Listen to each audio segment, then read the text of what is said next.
In the year 2000, Disney and Pixar released the first 3 episodes of their upcoming series, packaging it as one movie, Buzz Lightyear of Star Command: The Adventure Begins. Both the movie and the series proved to be major successes, with many fans still singing its praises to this day. 22 years later, Pixar released a new Buzz-focused film simply titled Lightyear. While many fans were hopeful, others were skeptical, and naturally, when you've got 2 spin-off films with the same main character, there are bound to be some comparisons. I'm Keith Inosi with Wicked Binge, and we're here to see how Lightyear 2022 compares to Buzz Lightyear of Star Command. Major spoilers ahead for both films. Now, starting our comparison off, we of course have to talk about how both films portray their main lead, Buzz Lightyear. Just to be clear, we're not going to be taking part in the Tim Allen versus Chris Evans debate here. We're only going to be focusing on the character instead of his voice. In the 2000 film, Buzz is pretty much portrayed the exact same way he is in the first 2 Toy Story films. He's noble, strong-willed, and heroic, always jumping into action. He also likes to do things his own way and is a total rule follower when it comes to Star Command protocol, though he doesn't necessarily always follow the rules himself, despite apparently writing half of them. Outside of this, Buzz is your typical space hero, and while one would think that this might make him come off as boring or dull, he's still just as enjoyable in this film as he is in the Toy Story films. From Buzz's dramatic speeches and cheesy one-liners to his team dad energy to the connections he forms with his teammates, Buzz comes off as incredibly endearing in this film. Buzz Lightyear mission log. While they may argue, he still respects Princess Mira as a fellow ranger. He helps cover for Booster and sees XR as more than just an expendable robot. You may not be getting anything totally new with this interpretation, since much of it is, like we said, taken from the source material. Still, that doesn't make this Buzz any less of an enjoyable character. Moving on to the 2022 film, this Buzz is much more flawed, but don't get us wrong, that isn't necessarily a bad thing. In addition to his I fly solo attitude and a level of confidence that sometimes gets him into trouble, Buzz takes determination and stubbornness to a whole new degree. Wanting so desperately to fix his big mistake, Buzz sacrifices essentially his entire life to the mission, missing out on things like spending time with Alicia and getting to know her family. He's not doing this to be the big hero, but simply out of guilt, not wanting to let anyone down. It's a fitting character flaw for Buzz, though it's one we've seen from other Pixar characters, namely Carl Fredricksen from Up. Both characters made a promise to themselves and their loved ones to complete a goal, with this goal eventually blinding them to the other great aspects of life. But while Carl simply had to move on from his wife's passing, Buzz has to accept the mistakes that he made and to learn how to live with them. And we can understand why that would be much harder for a character like him, and thus maybe more compelling for some audience members. Buzz, that was utterly terrifying. There are aspects of both Buzzes that are worth discussing, but we're gonna save them for a later section. For now, we'll say that depending on what you're looking for, the campy space hero with a heart of gold, or the flawed yet grounded hero looking to atone for past mistakes, either one of these Buzzes could be your preferred Buzz. For us personally, because 2022 Buzz's arc was a bit undercooked in our opinion, we just have to go with the 2000 Buzz. He may not be doing anything too new, but he still does it well. Next, we want to take a look at each film's side characters and how they add to the story. In the 2000 film, the members of Team Lightyear were Princess Mira Nova, Booster, and XR, while the 2022 film introduced us to Izzy Hawthorne, Darby, Mo, and Socks. Between the two teams, there were actually quite a few similarities, such as strong female leaders, lovable robots, and somewhat clumsy comic reliefs. That being said, there are plenty of differences too. Even if we ignore the accompanying animated series, the 2000 film does a decent job of giving each of the characters personality and a moment to shine. Mira manages to be the standout of the group, though that may or may not be partially due to her having such cool powers. Still, she's shown to be a good co-leader, as well as a fun foil for Buzz to work off of. That's right,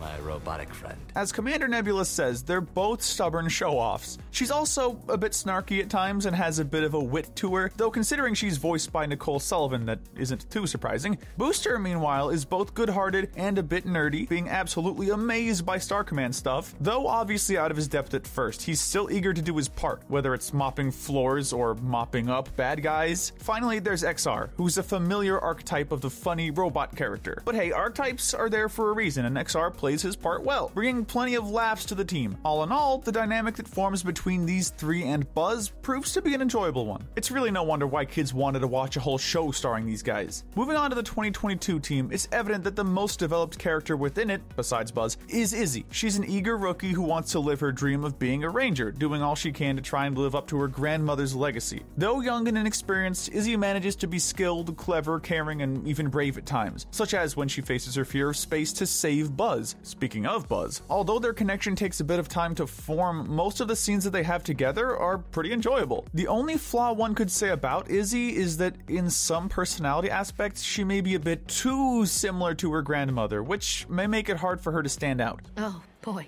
We love to be rookies. As for Darby and Mo, well, if we're being honest, there isn't a whole lot to them. Darby's a former convict who's good at blowing stuff up, and Mo is a clumsy and anxious newbie who has to prove himself. Mo especially seems to get the short end of the stick, as his constant mistakes may come off as annoying to the audience as they wait for him to finally prove himself in the end. Not even Taika Waititi's performance can do much to help Mo be more than just the clumsy and nervous one. Outside of a brief shootout and a couple funny jokes, Darby doesn't really get much time to shine either, which is really a shame, given that the criminal turned good guy characters are almost always fun. Finishing off the team, the robot/cat Socks is certainly one of the film's highlights for many people. As we've said in a previous video, he's very reminiscent of Big Hero 6's Baymax and how caring, sympathetic, and helpful he can be. Making him a cute kitty may be cheating, but either way, he manages to be very endearing, lovable, and fun. So, while both teams have their positives, the writer of this personally feels that the 2000 team stands out more. Not just in terms of personality and interesting character aspects, but just in terms of color and character design. Honestly, who wouldn't want cool aliens on their team? Are we glad to have you back on the team? Additionally, when it comes to the latter team, it almost feels like they could do without half of the team. If you're able to get rid of 2 of the 4 side characters without affecting anything too much, you may need to go back to the writer's room. Of course, a hero isn't able to save the day if they don't have a villain to fight, so let's compare the Emperor Zurgs of the 2 films. The Zurg of the 2000s movie is your typical Saturday morning cartoon villain, being completely over the top and totally evil with a wicked temper to boot. This Zurg is the type of guy who surrounds himself with henchmen that he threatens on the daily, who taunts the hero whenever he gets a chance, and who is more than happy to turn an entire planet literally filled with widows and orphans evil. You want campy? This is campy. But as funny as this Zurg is, we can't say that he's a total clown. He's able to still be fairly threatening and intimidating at times, having the power to back up his threats, and even nearly winning before being defeated. You completely understand why Buzz is so focused on taking this guy down, making it all the more satisfying when he does. I have bigger plans for his demise. The 2022 Zurg, however, unfortunately falls victim to something that's been plaguing many Disney and Pixar films since the mid-2000s, that being the twist villain trope. Instead of being a galactic emperor or a hammy villain, this Zurg is in fact a much older alternate timeline version of Buzz himself. Going back to the Up comparisons, Zurg is meant to not only be Buzz's dark side, but to show what happens when someone refuses to let go of the past and give up on their mission. Now, we can't say that this is a terrible idea, though we still question if it makes total sense. Anyway, the idea of Buzz's biggest enemy essentially being himself certainly isn't a bad one, but it's admittedly done pretty shallowly in this movie, making it feel almost rushed in a way. Even if Zurg didn't have the same experiences with the Junior Defense Force trio as Buzz did, he's still Buzz, so seeing him become so outright and unapologetically evil, without even a hint of self-reflection and being so willing to murder his past self, is pretty jarring to say the least. We get that the point of this Zurg is to show what happens when someone is blinded by the mission, but given that this Zurg isn't an actual robot, you have to wonder where all his humanity went. We also barely get to know this Zurg due to him being kept in the shadows for half the movie, and while he may technically be more interesting than the 2000s Zurg, he's still not as entertaining as the 2000s Zurg. Additionally, because this Zurg isn't very nuanced, it makes you miss his previously hammy and campy personality even more. There are 2 types of animated villains in this world after all, and if you can't be compelling and interesting, then you'd better hope that you're funny and memorable, and this Zurg struggles to be either. Needless to say, the 2000 Zurg easily wins this comparison, at least in our opinion. With the 2022 Zurg, he's honestly one of the weakest and most underdeveloped aspects of Lightyear, with his actual transformation into a villain being fairly shallow and having more telling instead of showing. Before we get to our final section, we wanted to briefly discuss the worlds and animation of each movie. Both films take place in space, however the earlier film is willing to bring in many different types of aliens and fun creatures, while the latter film sticks to faceless vines, giant beetles, and robots. We only see a few locations on Tucana Prime, and other than Zurg's ship, we don't see any other part of the galaxy, making the film feel sort of small scale in a sense and not quite as vast nor as interesting as the 2000s film. Oh, and don't get us started on the frankly bland color palette of the 2022 film. Realistic, yes, but when you're making an animated film, realism isn't necessarily what you always want to go for. You're mocking me, aren't you?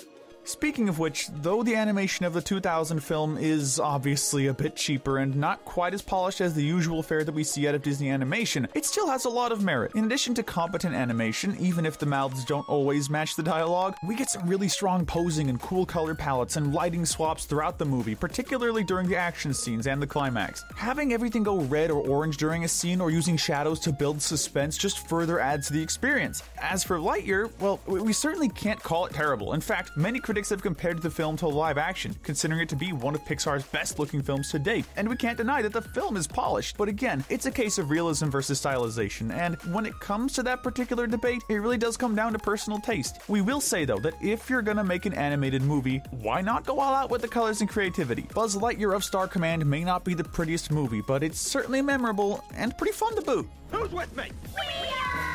Finally, we wanted to touch on the major themes of each film. Starting with the 2022 film this time, we will admit that Lightyear does a decent job in its themes of letting go of the past and accepting one's mistakes and finding a new future. Even if other films may do a slightly better job tackling these themes, still, seeing Buzz finally start to let go of his guilt is pretty nice to see. But besides that, both films end up focusing on themes of teamwork and learning when to ask for help. In both films, Buzz has a harder time of taking on a new partner, with the 2022 Buzz being particularly against rookies, often looking down on them. This really does harm his character, as Buzz being so against having a partner in this instance comes off as him being a bit self-centered and kind of a jerk. Now, he does make it clear that he also doesn't want the trio he's stuck with to get hurt, but this doesn't stop him from being a bit careless and self-focused while with them. He's so focused on leaving the trio that he forgets to tell them about the stealth mode timer on their suits, putting them in further danger. Engage stealth mode.